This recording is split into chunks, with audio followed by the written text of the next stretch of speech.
નમસ્કાર ખેડૂત મિત્રો, ફાર્મિંગ વિથ ભરત યુટ્યુબ ચેનલમાં આપનું હાર્દિક સ્વાગત છે. આપણે આપણી ચેનલમાં આઈ ખેડૂતમાં જે અલગ અલગ યોજનાઓ ચાલુ છે એમાંથી અલગ અલગ ઘટક વિશે ખેડૂતોને મૂંઝવતા પ્રશ્નો આપણે સમાધાન કરતા હોઈએ છીએ.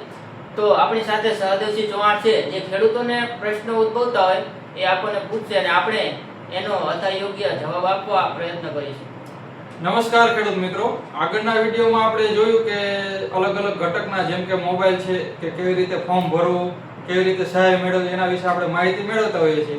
તો કેવી રીતે ફોર્મ ભરવું એ આગળના વિડીયોમાં આપણે બતાવ્યું છે. અત્યારે આપણે આ વિડીયોમાં ટ્રેક્ટરની સહાય એટલે ખેડૂતને નવું ટ્રેક્ટરની ખરીદી કરી હોય તો એમાં કેટલી સહાય અને કેવી રીતે સહાય મળે અને ફોર્મ કઈ જગ્યાએ ભરવું એના વિશેની માહિતી મેળવશું. તો જરાક ટ્રેક્ટરની યોજના વિશેની માહિતી ખેડૂતને આપો.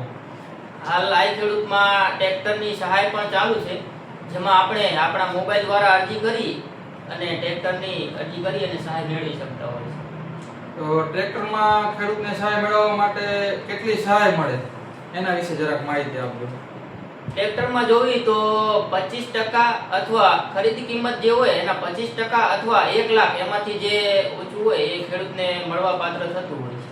બરાબર. ખેડૂત ટ્રેક્ટરની ખરીદી કરે તો એનું જે બિલ હોય એના 25% અથવા તો વધારે બિલ હોય તો મહત્તમ 1 લાખ સુધી મળે.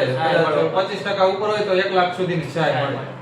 બરાબર. તો આપણે ટ્રેક્ટર ખેડૂત લેવા જાય તો એને કઈ કઈ કંપનીનું ટ્રેક્ટર લઈ શકે જેથી કરીને એને સહાય મળે?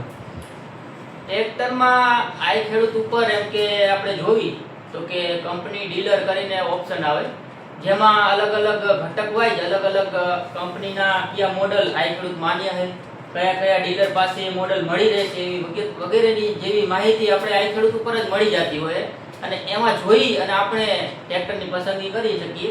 અને ખાસ તો પીટીઓ હોર્સ પાવર જોઈ તો કે 20 થી 60 લગીના 60 હોર્સ પાવર લગીના જે ટ્રેક્ટર હોય એ આઈ ખેડૂત માન્ય હોય છે, પણ મોડલની પસંદગી ખાસ આપણે તો આઈ ખેડૂતમાં જોઈ અને કરી શકીએ. બરાબર. તો ખેડૂત મિત્રોને ટ્રેક્ટર કઈ કંપનીનું લેવું, કેટલા એચપી નું લેવું અને કઈ માન્ય છે સબસિડી માટે એ બધું આઈ ખેડૂત પોર્ટલ ઉપર જ એને ખેડૂતને માહિતી મળી જાય. બરાબર. અરજી કર્યા પછી આપણે ખેડૂત મિત્રને કેટલા સમયે ખબર પડે કે એનો વારો આવી ગયો છે કે નહીં? આપણે આઈ ખેડૂત ઉપર અરજી કરી પછી જે તારીખ આઈ ખેડૂતમાં અરજીની પૂરી થાય પછી ડ્રો સિસ્ટમ છે આ વખતે. એટલે ડ્રો સિસ્ટમમાં જે વારો આવે એટલે ખેડૂતમાં એ મોબાઈલમાં આપણે જે રજિસ્ટર મોબાઈલ નંબર હોય એમાં મેસેજ આવે કે આ તારીખથી આ તારીખ સુધીમાં ખરીદી કરી લેવી અને ગ્રામ સેવક દ્વારા પણ જાણ કરવામાં આવે. જનરલી 60 દિવસનો સમયગાળો હોય છે ટ્રેક્ટરમાં કે મંજૂર થયા પછી 60 દિવસની અંદર ખરીદી કરવાની હોય છે. બરાબર. તો ખેડૂત મિત્રને મંજૂરી મળી જાય એની ખબર પડી જાય કે ફોનથી કે મેસેજથી, તો તે પછી એને ડોક્યુમેન્ટ કયા કયા જોઈ અને ડોક્યુમેન્ટ કોને દેવા જેથી કરીને આગળની પ્રોસેસ ચાલુ થાય? ટ્રેક્ટરમાં અરજી કર્યા બાદ આપણું જે પાસ થાય ટ્રેક્ટર પછી ખાસ તો અરજીની નકલ અને જે મંજૂરી હુકમ આપણને ગ્રામ સેવક દ્વારા આપવામાં આવે એ મંજૂરી હુકમ 7/12/8 આધાર કાર્ડ, બેંક પાસબુક અને ટ્રેક્ટરના જે આપણે શોરૂમથી કાગળિયા લેવાના થતા હોય એમાં એની ટ્રેક્ટરની આરસી બુક, એનું પાકું બિલ અને વીમા પોલિસી, ખાસ તો જે ડોક્યુમેન્ટ લેવાના થતા હોય આ ડોક્યુમેન્ટ આપણે જે આપણા જે આઈડી છે એમાં અપલોડ કરવાના રહે અને અપલોડ કરી પછી જે કચેરીએ તાલુકા પંચાયત અથવા તો ગ્રામ સેવકને આપણે રૂબરૂ આપી શકીએ. બરાબર. ડ્રોમાં વારો આવ્યા પછી જે તમે અત્યારે ડોક્યુમેન્ટ કીધા એ બધા અપલોડ કરવા પડે આઈડી ઉપર, આઈ ખેડૂત પોર્ટલ ઉપર જે આપણે અરજી કરતા હોય એ આઈડી માં જેમ કે લોગિન કરી અને અપલોડ નું ઓપ્શન આવશે એમાં આપણે અપલોડ કરીએ. બરાબર. મંજૂરી મળી ગયા પછી બધા ડોક્યુમેન્ટ અપલોડ કરવાના અને ડોક્યુમેન્ટ અપલોડ કર્યા પછી આપણે ગ્રામ સેવક કે જે તે અધિકારીને આપણે જમા કરાવી દઈએ તાલુકાએ કે કોઈ પણ જગ્યાએ, પછી આગળ એની પ્રોસેસ શું હોય છે? કોઈ જે ડોક્યુમેન્ટ આપણે જમા કરાવી પછી એ ડોક્યુમેન્ટ મળ્યાથી ગ્રામ સેવક રૂબરૂ ફિલ્ડ ચકાસણી માટે આવતા હોય છે, જે આપણે ટ્રેક્ટરની ચકાસણી કરી અને વેરીફાઈ કરતા હોય છે એમ. બરાબર.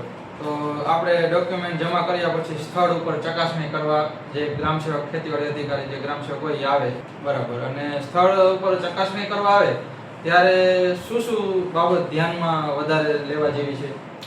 જ્યારે સ્થળ ઉપર ચકાસણી કરવામાં આવે તો ત્યારે આપણે ખાસ તો જે અરજદારની આપણે અરજી કરેલી છે એ અરજદારે હાજર રહેવું અને જે ટ્રેક્ટરમાં ગ્રામ સેવક દ્વારા એમ કે ચેસિસ નંબર અને એન્જિન નંબર ચકાસવામાં આવતા હોય તો તે આપણે ગોતીને રાખી અથવા તો સાફ કરીને રાખી, જેથી સરળતાથી ઝડપથી એમ કે ચકાસણી પતી જાય.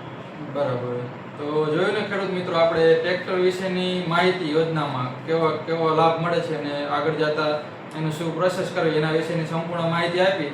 અને તોય કોઈ ખેડૂત મિત્રનો કોઈ પણ પ્રશ્ન રહી જતો હોય તો કોમેન્ટ બોક્સમાં કોમેન્ટ કરવું, જેથી તમને રિપ્લાય મળી રહેશે. આવા જ નવા વિડીયો જોવા માટે આગળ ચેનલમાં તમે જોઈ શકો છો કે આપણે આ આગળના વિડીયો મોબાઈલના છે કે ફોર્મ કેવી રીતે ભરવું એના વિશેના કે ટોટલી માહિતી આપેલી છે.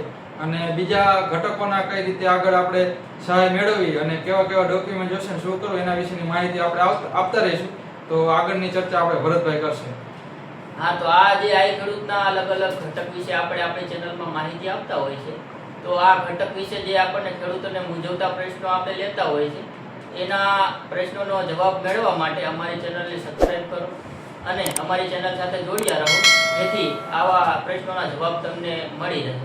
જય હિન્દ, જય ભારત. જય જવાન, જય કિસાન.